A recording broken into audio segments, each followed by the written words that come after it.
और फिर ऐसे। अरे दीपू क्या कर रहा है, ये देख। इसको ऐसे नहीं, ये देख ऐसे ऐसे। हाँ अभी सीधा, एक बार ट्राई कर, चल।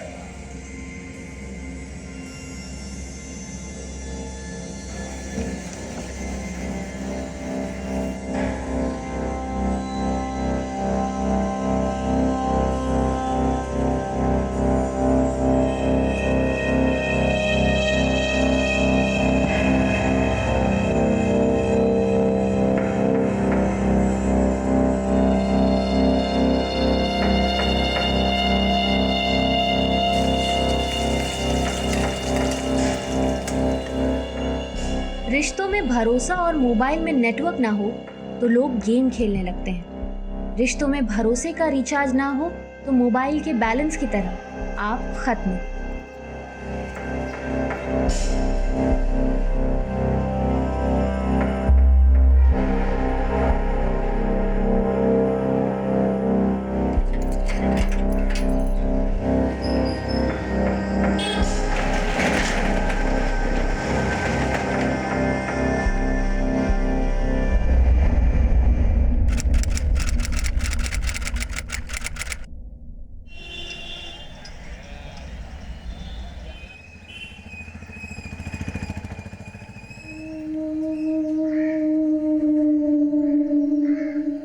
शटर भी बंद है और आज का विचार भी नहीं लिखा। ओए बुमन, ओ सुमित, बुमन, ओ सुमित, ओए रब्बा, ओए ओए की हो गया, गजब हो गया इसे। 17 जुलाई 2018 सभी न्यूज चैनल्स पे ब्रेकिंग न्यूज का एक विस्फोट हुआ। सास बहू देखने वाली एक आम महिला से लेकर देश का हर एक वर्ग न्यूज चैनल देख रहा था, जहां पर एक बहुत ही भयानक और डरावना मंजर दिखाया जा रहा है। और अब पूरा देश ये जानने के लिए उत्सुक है कि इस घर में क्या हुआ था और कैसे हुआ था।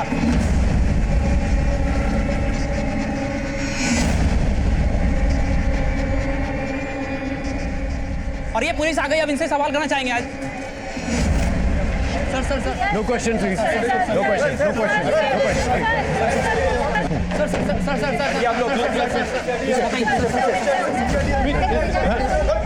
तुम ठीक हो? सर ऊपर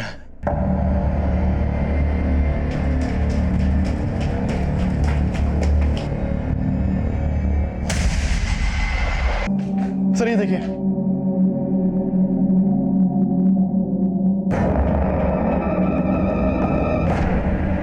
सर पड़ोसी ने बताया कि इस परिवार में कुल 11 मेंबर्स थे। बाहर 10 लाशें और यहाँ अंदर 11। मतलब पूरा का पूरा परिवार खत्म हो गया। आत्महत्या तो कर ही नहीं सकते। साहब जी सुबह जब मैं ऊपर गया था तो दरवाजा खुला पड़ा था। ओए सुमित! लेकिन सर घर में कहीं भी फोर्स एंट्री का कोई निशान नहीं है। आई एम श्योर किसी जान पहचान वाले के लिए दरवाजा खोला गया होगा। सर हमने तो यहाँ पे किसी को आते जाते नहीं देखा, और सर घर से तो किसी तरह का कोई शोर भी नहीं सुनाई दिया। इसे फॉरेंसिक जांच के लिए भेजता। ठीक है सर। दुबे सर अंदर एक कमरे में 9 मोबाइल फोन एक साथ मिले हैं। सर ये देखिए, सर सारे फोन स्विच ऑफ हैं। ये इन 11 मेंबर्स के ही हो, लेकिन एक बात समझ में नहीं आ रही, ये सारे के सारे उस कमरे में मारे गए और उनके फोन यहाँ हैं। सर घर में चोरी लूटपाट ऐसा कुछ दिख नहीं रहा है, क्योंकि बॉडीज में भी ज्वेलरी एज इट इज थी। एक काम करो, बॉडीज का पंचनामा करवा और उसे पोस्टमार्टम के लिए भेजो, और ये सारे के सारे फोन्स जो है ना टेक्निकल डिपार्टमेंट में भेजो, शायद हमें कोई क्लू मिल जाए। सर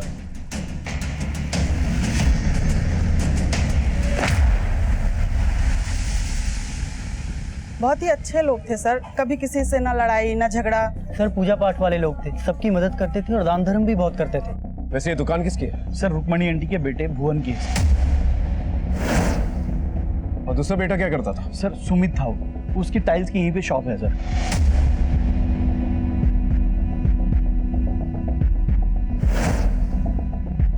सर दोनों भाइयों में इतना प्यार था, दोनों मतलब एकदम मिलनसार। और भुवन तो मतलब माय डियर वाला आदमी था सर। बात बात में हंसना, ताली मारना, जोक मारना उसकी आदत थी सर। अरे नरेश भाई, लगता है दिमाग चोरी हो गया। अरे किक मारने से पहले पेट्रोल तो ऑन कर लो अपना। रिजर्व में है फिर भी ना स्टार्ट हो रही है। फिर तो दिमाग नहीं पेट्रोल ही चोरी हुआ है। जाके भराओ। लेकिन सुमित अपने काम में रिजर्व रहता था। लेकिन सर वो भी बहुत ही अच्छा इंसान था और पूरी फैमिली इतनी अच्छी थी, पता नहीं किसने ये सब किया।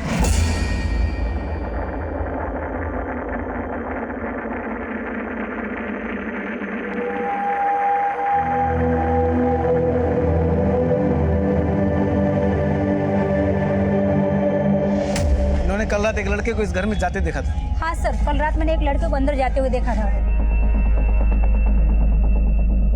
पर मैं सर थोड़ा जल्दी में थी ना, तो वो लड़के की शक्ल अच्छे से देख नहीं पाई। कितने बजे होंगे? और यही कुछ 9 सवा 9। इनके किसी रिश्तेदार से अनबन थी? सर जहाँ तक मुझे पता है सर, इनकी किसी से कोई अनबन नहीं थी। और सर 15 दिन पहले तक तो यहाँ पर चहल पहल थी। सर प्रिया की सगाई थी।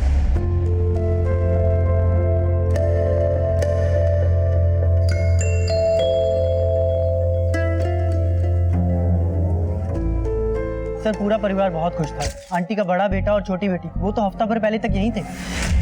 रुक्मणी देवी के और 2 बच्चे थे? जी सर ये लोग पहले जोधपुर में रहते थे और करीब 30 साल से यहाँ पर रह रहे थे। सर इनका बड़ा बेटा अभी भी जोधपुर में ही रहता है और सर एक छोटी बेटी है जिसकी बहुत पहले शादी हो गई थी। सर वो सोनीपत में रहती है। क्या नाम है उनके? सर बेटे का नाम सुरेश है और बेटी का नाम सुनीता। अंदर कुछ सस्पिशियस नहीं मिला है। तो एक काम करो, ये सब कुछ सील करवा दो।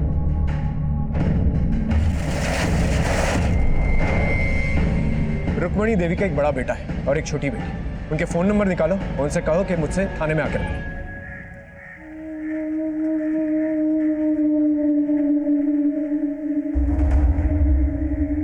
सर ये हत्या है, खत्म कर दिया सबको, मार दिया सबको।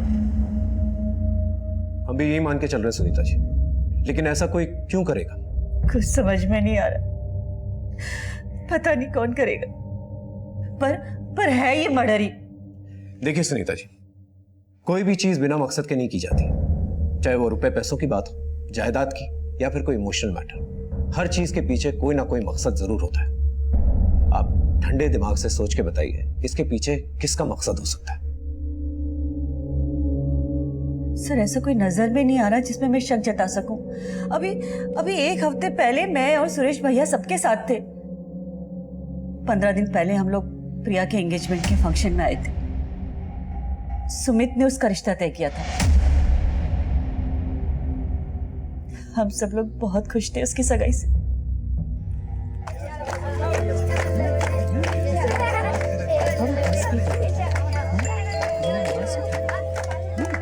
हाँ भाई, दोनों माँ बेटी में क्या खुसुर फुसुर चल रही है?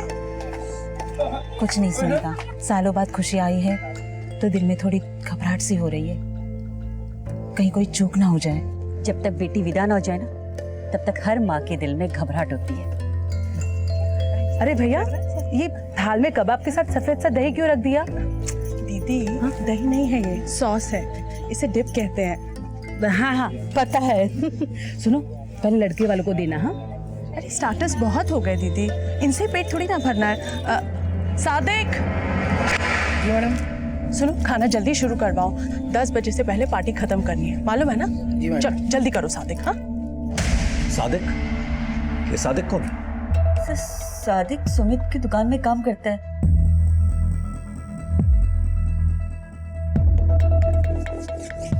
दुकान में काम करता है और दुकान घर के पास है, और आज दुकान बंद थी और इतने बड़े हादसे के बाद सभी लोग वहां मौजूद थे, लेकिन सादिक तो हमें नहीं दिखाई दिया। सुरेश जी, आप और आपकी बहन दोनों का यही कहना है कि घर में सब खुश थे, पड़ोसियों का भी यही कहना है, लेकिन हो सकता है किसी एक पड़ोसी के साथ किसी का कोई इशू। मालूम नहीं सर, अगर कुछ इश्यू होता तो लोग हमसे छुपाते थोड़ी ना। क्या आप और आपकी बहन तो कुछ नहीं छुपा रहे हमसे? नहीं सर, पूरा परिवार खत्म हो गया, हम लोग भला क्यों कुछ छिपाएंगे आपसे? सुमित और भुवन के काम से रिलेटेड कोई इशू? कह नहीं सकता सर, लेकिन कोई तो होगा जिसने इस तरह से सबको खत्म कर दिया। खत्म कर दिया सर।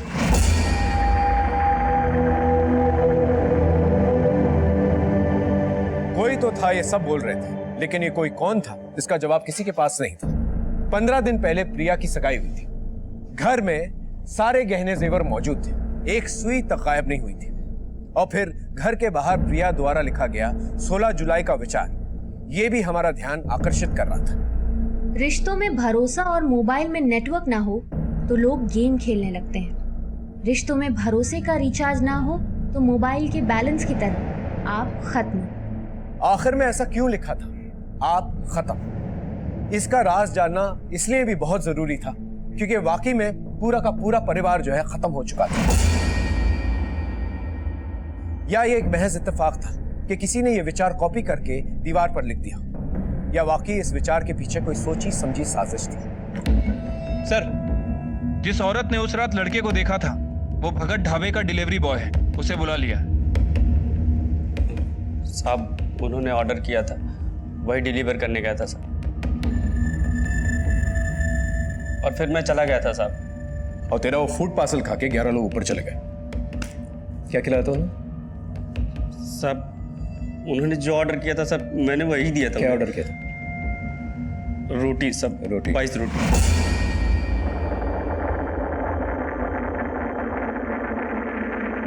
कोई स्पेशल बटर वटर लगा के दिया क्या? हाँ साहब, उन्होंने बटर रोटी ही ऑर्डर किया था। टिप मिली थी? टिप नहीं मिली थी साहब। जा। सर, इसकी बातें सुनकर तो लग रहा है कि सच बोल रहा है, क्योंकि क्राइम सीन पे हमें सिर्फ रोटियां ही मिली थी, और वो भी आधी खाई थी, बिना किसी सब्जी के। अब पूरी की पूरी फैमिली जो है डाइटिंग पे तो हो नहीं सकती। सर, सुमित की दुकान पे काम करने वाले सादिक का नंबर मिला। उसे फोन किया तो उसने बोला कि वो आज छुट्टी पर था। यहाँ 11 लोगों की छुट्टी हो गई और वो छुट्टी मनाने गया। गया कहाँ था? सर, उसने बताया कि वो अपनी फैमिली के साथ चिड़ियाघर घूमने गया हुआ था।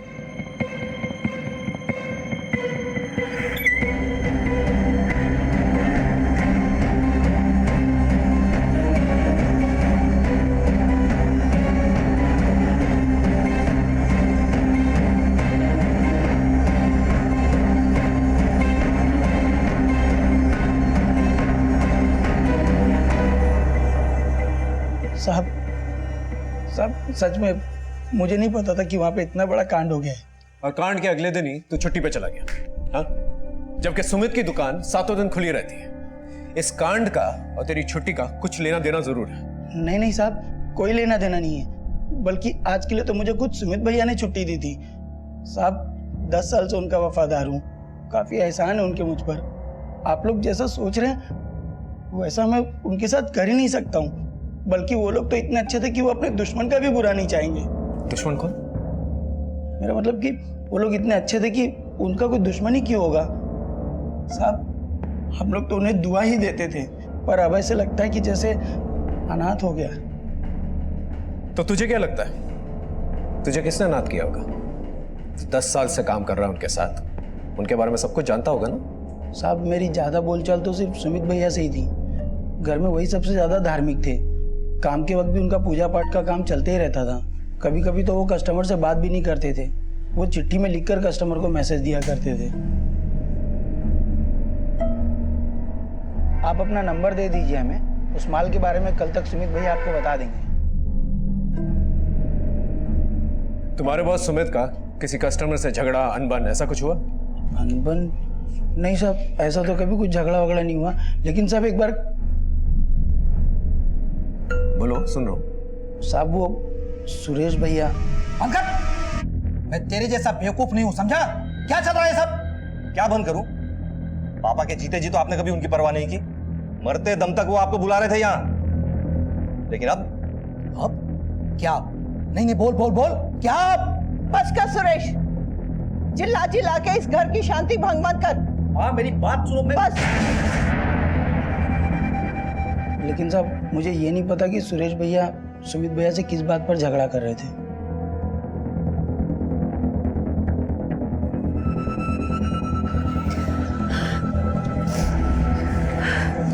भैया, क्या आपको बिल्कुल भी अंदाजा नहीं है कि ये सब किसने करवाया होगा? अंदाजा होता तो मैं थोड़ी होने देता। तू बोल, तुझे क्या लगता है? सुनीता और सुरेश को फायदा तो हुआ, अब पूरी की पूरी जायदाद उनकी है। सुनीता, सुरेश और वो डिलीवरी बॉय, उनको इन्वेस्टिगेट करो। और क्राइम सीन पे वो जो 9 मोबाइल फोन्स मिले थे ना, उन्हें चेक करो। घर में सर 2 ही लोग थे जो मोबाइल फोन यूज नहीं करते थे, शुभम और दीपू। सर प्रॉब्लम यह है कि वो 9 के 9 फोन अभी तक लॉक है। वैसे हमारी एक टीम उन्हें खुलवाने की कोशिश कर रही है। उन लोग ने तो क्या हुआ, नंबर तो होंगे, उनकी कॉल हिस्ट्री और कॉल रिकॉर्ड निकालो, शायद कोई लीड मिल जाए। ठीक है सर। गाजियाबाद के चौधरी परिवार के 11 सदस्यों की मौत के बाद से इस इलाके में डर का माहौल है। लोग इस घर को भूत, प्रेत और आत्माओं का घर बता रहे हैं। एक तरफ जहां पुलिस इन संदिग्ध मौतों की वजह ढूंढने में व्यस्त है, वहीं इन अफवाहों से यहां खौफ का माहौल गर्म है। ये इस दशक का वो सनसनीखेज केस है जो कई दशकों तक एक डरावनी कहानी की तरह याद किया जाएगा। अब तक का जितने भी सस्पेक्ट्स हमने सोचे थे, उनके खिलाफ फिलहाल कोई सबूत नहीं मिला था हमें। लेकिन ऐसे कई सवाल थे जिनका जवाब हमें नहीं पड़ी हुई थी। आधी खाई हुई रोटियां और एक साथ एक जगह पर 9 मोबाइल फोन। हमें एक ब्रेक थ्रू की जरूरत थी, इसलिए हमने फैसला किया कि हम ड्राफ्ट मैपिंग करेंगे। हम क्राइम सीन की ड्राफ्ट मैपिंग करेंगे। विक्टिम्स की हाइट, फ्लोर और सीलिंग का फासला, मुंह और आंख पे बंदी पट्टियां और वो तार जिससे हाथ बांधे गए थे और वो फांसी का फंदा, इन सब के मेजरमेंट्स निकालो। हम ये पूरा का पूरा क्राइम सीन जो है दोबारा रिक्रिएट करेंगे। ओके सर, को वो क्राइम सीन रिक्रिएट? क्यों, कोई प्रॉब्लम?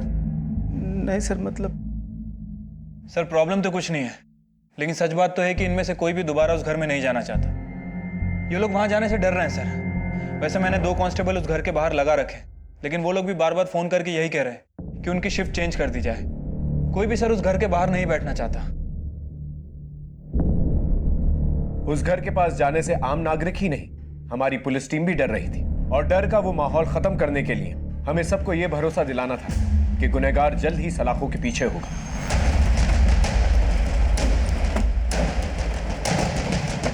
ड्राफ्ट मैपिंग के जरिए हम क्राइम सीन को क्रिमिनल के नजरिए से देखने की कोशिश करते हैं और क्राइम को उस तरह से रिक्रिएट करते हैं जिस तरह से उसको अंजाम तक पहुंचाया गया। ऐसा करके हम ये जानने की कोशिश कर रहे हैं कि उन 11 लोगों को किस तरह से मारा गया होगा और उनको मारने वाले उस घर में आए तो कहां से आए होंगे।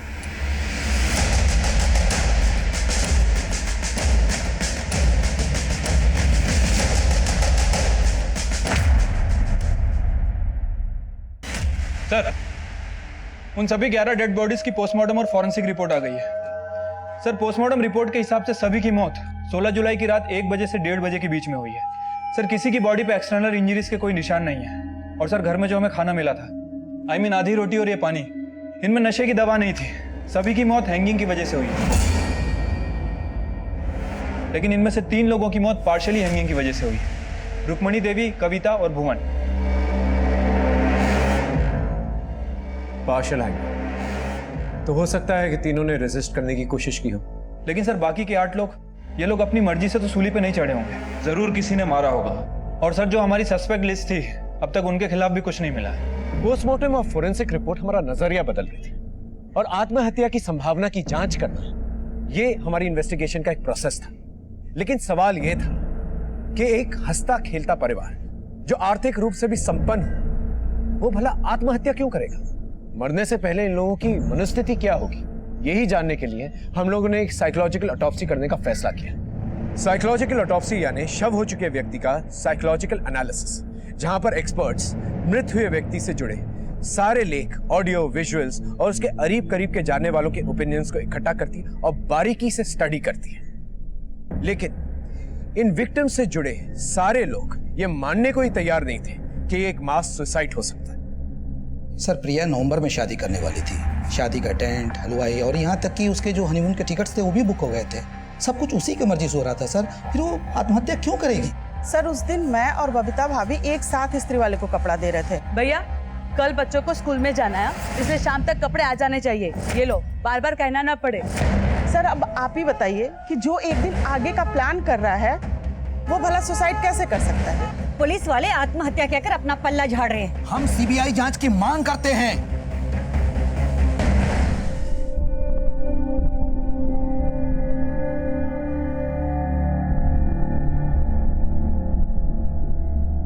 शर्मा। हाँ सर। ये पाइप्स की फोटो कहाँ की है? सर ये घर के पीछे वाली दीवार पे लगे हुए हैं। वैसे मैंने इस बारे में पड़ोसियों से पूछताछ की है, सर कुछ लोगों का कहना है कि रिनोवेशन के लिए लगा है और कुछ लोगों का यह भी कहना है कि बरसात के पानी से बाहर निकालने के लिए लगा है। लेकिन सर ये पाइप्स घर के अंदर कहाँ जा रही हैं किसी को नहीं पता है। और कुछ लोग तो ये भी कह रहे हैं कि डेकोरेशन करवाया। ये कैसा डेकोरेशन? देखकर ही अजीब लग रहा है। सर एक और अजीब बात है, वो लोग घर में जहाँ पूजा पाठ करते थे वहां पे हमें 9 रजिस्टर मिले हैं।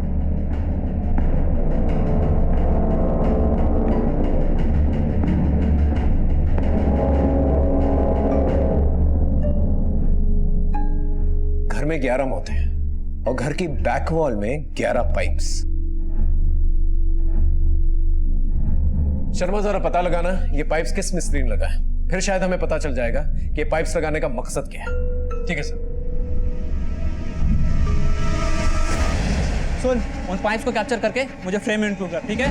तो जैसा कि आप देख सकते हैं इन 11 पाइप्स को, हम चौधरी परिवार के घर के पीछे खड़े हैं और इस राज को खोलने वाले हम पहले मीडिया चैनल हैं। चौधरी परिवार के घर पे लगे इन 11 पाइप्स ने इस केस को और भी सनसनीखेज बना दिया है। आखिर इन 11 पाइप्स के यहाँ लगे होने का राज क्या है? क्या ये राज चौधरी परिवार की सामूहिक मौत से जुड़ा है? 11 लोग एक साथ आत्महत्या करें, ऐसा तो हो ही नहीं सकता है। ये मर्डर है, मर्डर। आइए सर, ये कुंवर लाल है, इन्होंने उस घर में 11 पाइप लगाए थे। ये 11 पाइप सुनने लगे थे? हाँ साहब, मुझसे 11 पाइप लगाने के लिए कहा गया था तो मैंने 11 पाइप लगा दिए थे। किसने कहा था लगाने के लिए? सुमित भाई ने कहा था जी। सुमित जी? ये सुमित? हाँ साहब, इन्होंने ही कहा था। मैं तो खुद हैरान हूं कि इन्होंने 11 ही पाइप क्यों लगवाए थे। वेंटिलेशन के लिए पाइप? अरे भाई, इससे अच्छा खिड़की लगवा लें। पाइप लगाने से क्या होगा? तेरी अकल नहीं चाहिए, समझा? जितना बोला उतना कर। साहब फिर मैं क्या करता? जैसा इन्होंने बोला मैंने वैसा कर दिया। ठीक है, तुम जा सकते हो।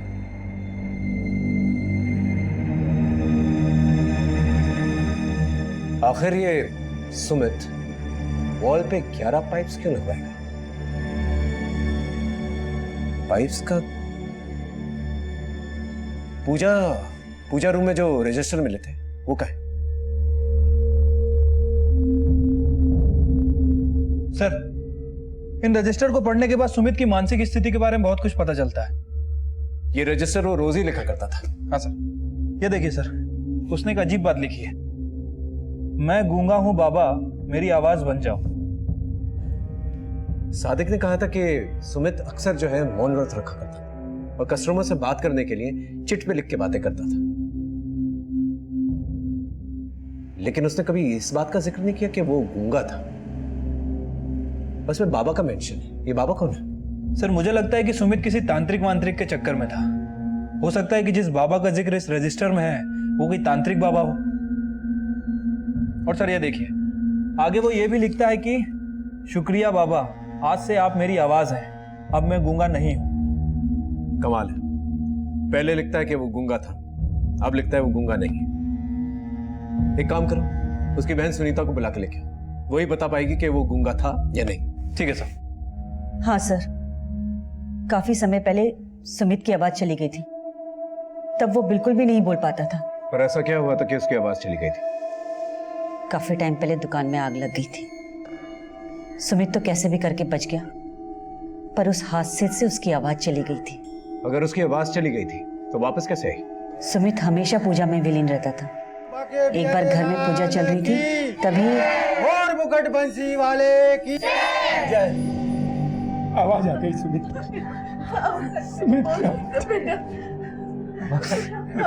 माँ, ये सब बाबा का चमत्कार है। बाबा? किस बाबा की चमत्कार की बात कर रहा था? सर शायद वो ऊपर वाले के चमत्कार की बात कर रहा होगा। नहीं, सुमित बार बार अपने रजिस्टर में किसी बाबा का शुक्रिया अदा कर रहा है। रजिस्टर? हाँ। कैसा रजिस्टर? सुमित के घर से कुछ रजिस्टर मिले। हो सकता है कि सुमित किसी तांत्रिक बाबा से मिलता जुलता हो। लेकिन वो बाबा है कौन, और उसने हमारे परिवार वालों को क्यों मारा?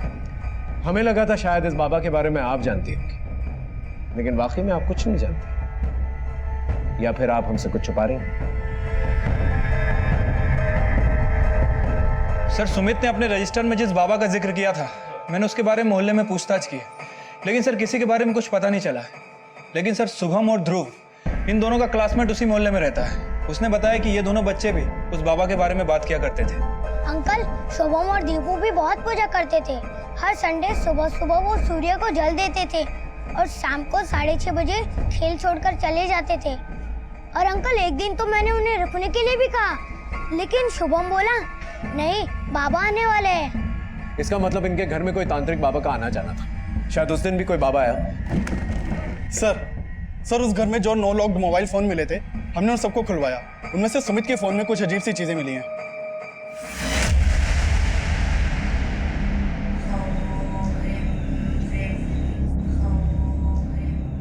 ये तो कोई हॉरर क्लिप्स है। ये पक्का है कि ये सुमित किसी तांत्रिक के चक्करों में था। किसी पर तो इसका विश्वास था।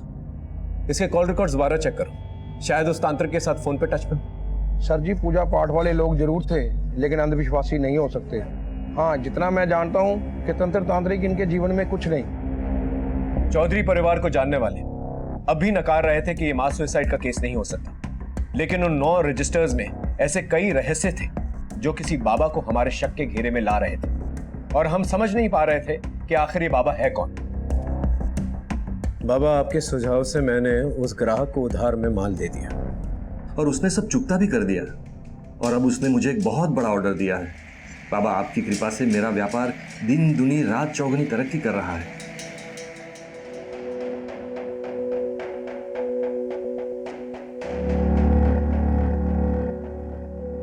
शर्मा, जरा सादिक से दोबारा पूछ लो कि सुमित ने किसी एक कस्टमर को कोई उधार में सामान दिया था जिसकी वजह से अचानक से बिजनेस में तरक्की होने लगी। हाँ साहब, सुमित भैया का एक क्लाइंट मिला था, हसमुख भाई। वो हमेशा सुमित भैया से उधारी पे माल मांगता था और पैसा भी बहुत लटकाता था। वो हसमुख भाई फिर से माल उधारी पे मांग रहे हैं। अच्छा, एक काम कर, भिजवा दे। पर भैया, अरे आदमी ईमानदार है, अभी उसका धंधा नया है, लेकिन आगे चलकर देखना बहुत तरक्की करेगा। आज अगर उधार देकर सपोर्ट किया ना, तो एक दिन हमारे लिए बड़े बड़े काम लेकर आएगा। और साहब, ठीक वैसे ही हुआ। जो हसमुख भाई हमसे हमेशा उधारी पे माल खरीदता था, आज बहुत बड़ा कॉन्ट्रैक्टर है और हर महीने सुमित भैया से लाखों का माल खरीदता है।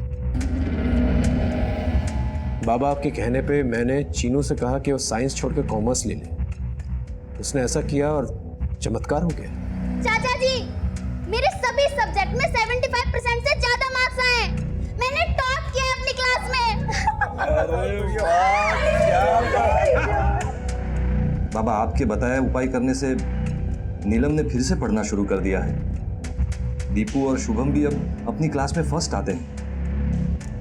भुवन भैया की दुकान भी बहुत अच्छी चल रही है आजकल। बाबा, प्रिया के मांगलिक होने की वजह से उसकी शादी नहीं हो रही थी, लेकिन बाबा, आपकी कृपा से हमें प्रिया के लिए बहुत अच्छा लड़का मिल गया। अरुण का परिवार भी बहुत अच्छा है और उसकी और प्रिया की कुंडली भी मिलती है।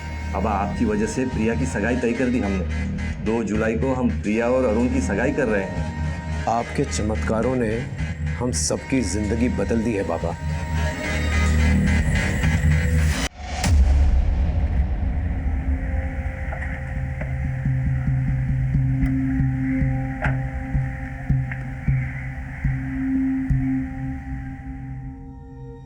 सर, हमारा रिश्ता तो हमारे घर वालों ने ही तय किया था। और तुम इस रिश्ते से खुश थे? हाँ सर, और प्रिया भी इस रिश्ते से बहुत खुश थी सर। हेलो, क्या सिर्फ लहंगे का ही फोटो भेजा? मुझे तो लगा था तुम एकदम तैयार होकर दुल्हन की तरह फिर अपना फोटो भेजोगी। वो शादी वाला जोड़ा ना शादी के दिन तक कोरा रखते हैं, इसीलिए नहीं पहना। तो सगाई के बाद तुम कॉन्स्टेंटली टच में थे प्रिया के? सगाई के बाद प्रिया से मेरी सिर्फ 3 ही बार बात हो पाई, और हर बार सर हम इंट्रोडक्शन से आगे बढ़े ही नहीं। ठीक है, तुम जा सकते हो। इसके कॉल रिकॉर्ड चेक करवा, पता चल जाएगा प्रिया से इसने 3 बार बात की है, कुछ छुपा रहा है। बाबा कहते हैं हम अकेले नहीं रहते। हमारे साथ दुज्जन सिंह, दयानंद और यमुना देवी भी तो रहते हैं। इसका क्या मतलब? और कौन लोग हैं ये जो उनके साथ रहते हैं? कैसे रहते हैं?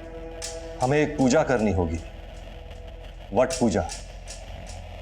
उस पूजा में हमें उनको धन्यवाद अर्पित करना होगा, जिनकी वजह से हम दिन दुनी रात चौगुनी तरक्की कर रहे हैं। और पूजा संपन्न होते वो आएंगे हमें आखिरी आशीर्वाद देने, लेकिन इस पूजा के बारे में किसी को कुछ भी खबर नहीं होनी चाहिए। इसका मतलब सुमित के साथ साथ पूरा परिवार जो है वट पूजा कर रहा है। ये वट पूजा होती क्या है?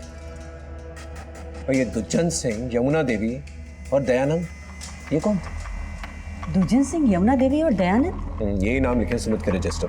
क्या आप जानती हैं?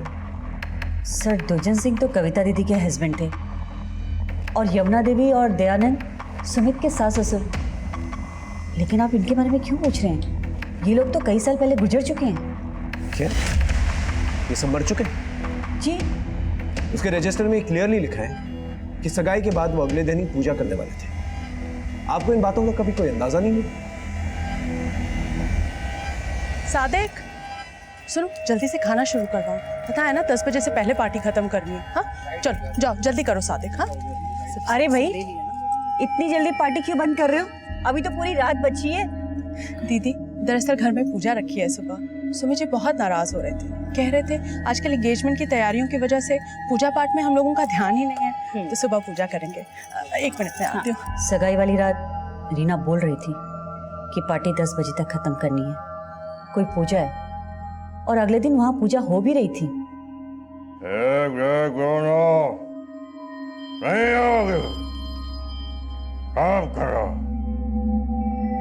मैंने माँ से पूछा भी था। हाँ बोल बेटा, क्या बात है? माँ, ये सुमित को क्या हो गया? वो ऐसा क्यों कर रहा है? कुछ नहीं बेटा, वो ठीक है, बस थोड़ा सा दुखी था, इसलिए हम पूजा करवा रहे थे। 16 जुलाई को किसी वट पूजा का जिक्र और उसी रात को यह हादसा हुआ। आपको इस पूजा के बारे में कुछ पता? सब पूजा तो पूजा होती है, इन सब से उनकी मौत का क्या वास्ता है?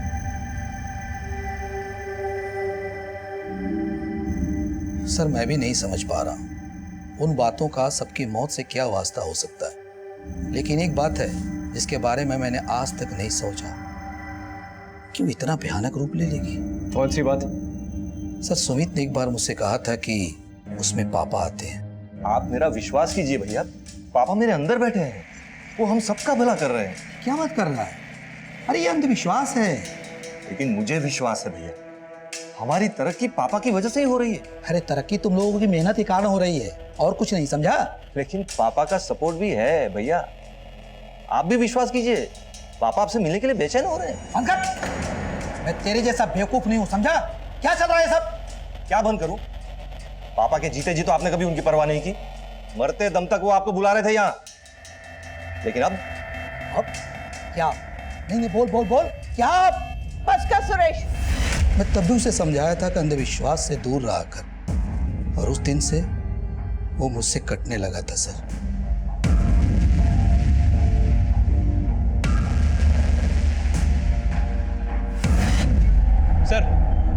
उन सभी 11 लोगों के फोन रिकॉर्ड चेक करवाए, लेकिन सर कोई तांत्रिक वांत्रिक का नंबर नहीं मिला है। लेकिन सर एक अजीब बात है, कुंवरलाल ने जो पाइप लगाए थे, इसकी बेटी गीता तांत्रिक है। तो कुंवरलाल की बेटी तांत्रिक है?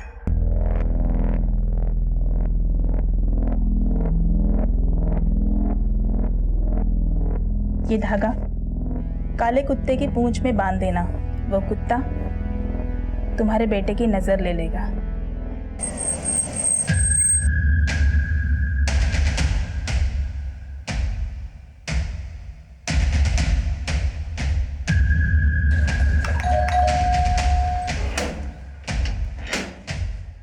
गीता कहाँ है?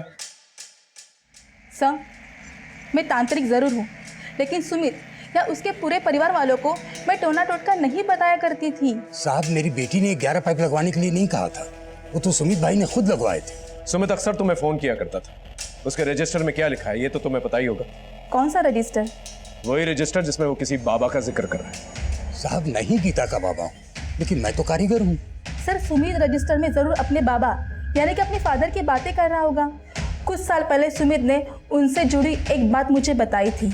गीता माँ, मेरे बाबा गोपाल चौधरी मेरे अंदर रहते हैं, वो जैसा बोलते हैं मैं वैसा करता हूँ। ये क्या बोल रहे हो? ऐसा कुछ नहीं होता। ऐसा कैसा कुछ नहीं होता? हो रहा है मेरे साथ, बैठे हैं बाबा अंदर। मैं तो ये सोचकर आया था मैं अपने बाबा को फिर से अपने सामने लाने का उपाय पूछूंगा, लेकिन तू तो अज्ञानी है, मेरा तेज भी ना देख पाई।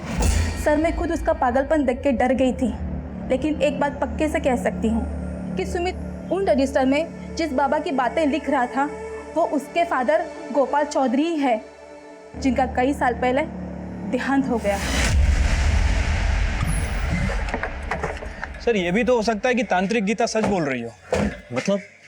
सर सुमित की आवाज वापस आती है उसके पिता के मरने के बाद, और वो अपनी डायरी में किसी बाबा को धन्यवाद देता है। सर थोड़े समय के लिए मान लें कि ये बाबा और पिता एक ही हैं। सर मुझे तुम्हारा कहने का ये मतलब है कि वो अपने मरे हुए पिता को धन्यवाद दे रहा डायरी में? हाँ सर, हो सकता है, क्योंकि सर सुमित के मोबाइल में हमें ऐसे वीडियोस मिले हैं जिसमें आत्माओं को अपने पास बुलाने की बातें कही गई हैं। सर मुझे लगता है कि सुमित की मानसिक स्थिति ठीक नहीं थी, उसका अंधविश्वास ही पूरे परिवार को ले डूबा। लेकिन ये कैसे हो सकता है? किसी एक के कहे पे 2 विश्वास कर सकते हैं, 3 विश्वास कर सकते हैं, पूरे 10 के 10 लोग। ये रजिस्टर सुमित ने ही लिखे थे, ये जानने के लिए हमने एक हैंडराइटिंग एक्सपर्ट को बुलवाया और सुमित की दुकान से बिल बुक्स और लीगल डॉक्यूमेंट्स मंगवाए ताकि हम उस रजिस्टर से कंपेयर कर सकें, जिससे हमें पता चल गया कि वाकई में ये रजिस्टर सुमित ने ही लिखे थे। सुमित के रजिस्टर से यह पता चल चुका था कि उसकी मानसिक स्थिति ठीक नहीं थी, वो एक भ्रम और अंधविश्वास में जी रहा था। लेकिन सवाल यह था, उसका ये अंधविश्वास 11 लोगों की जान कैसे ले सकता था? सर मैंने 16 जुलाई के सीसीटीवी फुटेज को चेक किया है। परिवार के अलग अलग सदस्यों का फुटेज अलग अलग कैमरों में कैप्चर हुआ है। ये तो वही स्टूल है ना जो लाश के पास बरामद हुआ।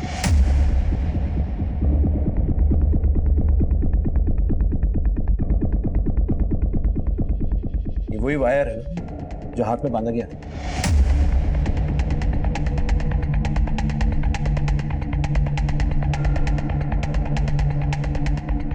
ये कोई पूजा का सामान लेके जा रहा है ना। ये सारा सामान जो ये लोग अंदर लेके गए हैं वो आत्महत्या में इस्तेमाल हुआ है। इसका मतलब इन्हें पता था कि ये लोग क्या करने जा रहे हैं। तो सुमित की डायरी में भी ऐसे कुछ लिखा है। बाबा दुर्जन सिंह जी, दयानंद बाबा और यमुना देवी का धन्यवाद करने के लिए हमें एक पूजा करनी होगी। और ये पूजा प्रिया की सगाई के अगले दिन से सारे मेहमानों के चले जाने के बाद 10 जुलाई की रात से आरंभ होगी। इस वट पूजा में हमें वट वृक्ष की लताओं की तरह लटकना है और फिर उन 11 पाइप्स के जरिए अंतरिक्ष से हमारे अंदर अद्भुत शक्तियां आएंगी। तो सिर्फ 11 पाइप्स नहीं, हम 11 की शक्तियों का आगम स्थान है। 4 सीधे पाइप्स, भुवन, शुभम, दीपू और मेरे लिए, और बाकी के 7 नीचे झुके हुए पाइप्स आप सब औरतों के लिए। उस दिन हम 4 मर्द और 7 औरत नहीं, 11 शक्तियां बनने जा रहे हैं, और इसमें किसी को भी जरा सी भी शंका नहीं होनी चाहिए।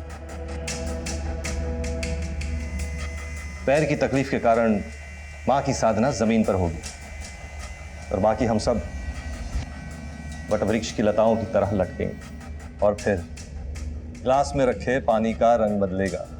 हमारे पूर्वज आएंगे और हम सबको खोल देंगे और हमें अपना परम आशीर्वाद देकर अपने सर्वोच्च स्थान की तरफ गमन कर लेंगे।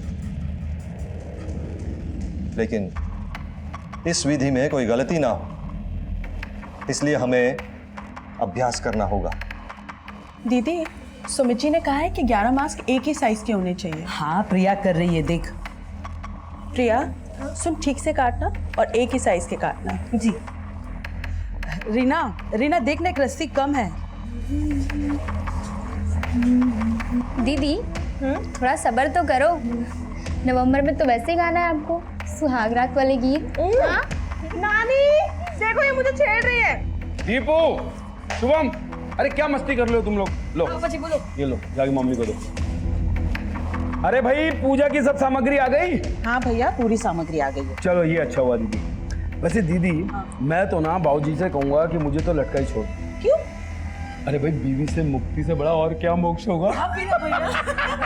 अब बाबूजी तो उतार देंगे, लेकिन कहीं ऐसा ना हो कि उतरने के बाद ना बीवी मिले और ना मोक्ष। रीना अभ्यास शुरू करें। हाँ चल। अरे अरे ये क्या मम्मी, ये तो मैं ऐसे ही खोल लूंगा, थोड़ा और टाइट बांधो। अभ्यास करें। हाँ वही तो कर रहे हैं।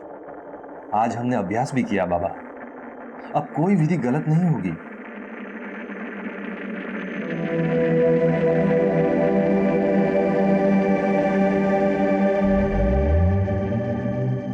सोलह जुलाई को हम वो पूजा संपन्न कर लेंगे। मतलब ये सब अपनी खुशी से, अपनी मर्जी से सूली पे चढ़ने को तैयार थे।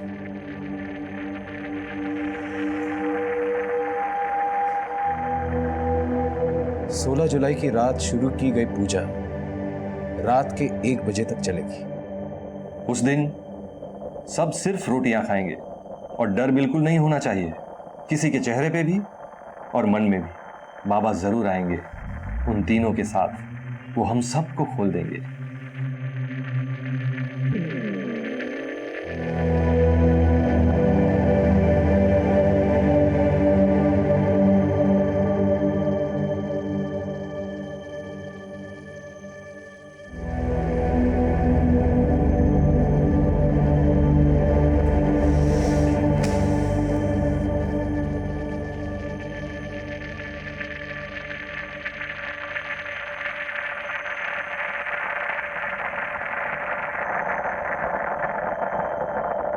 अरे दीपू क्या कर रहा है, ये देख।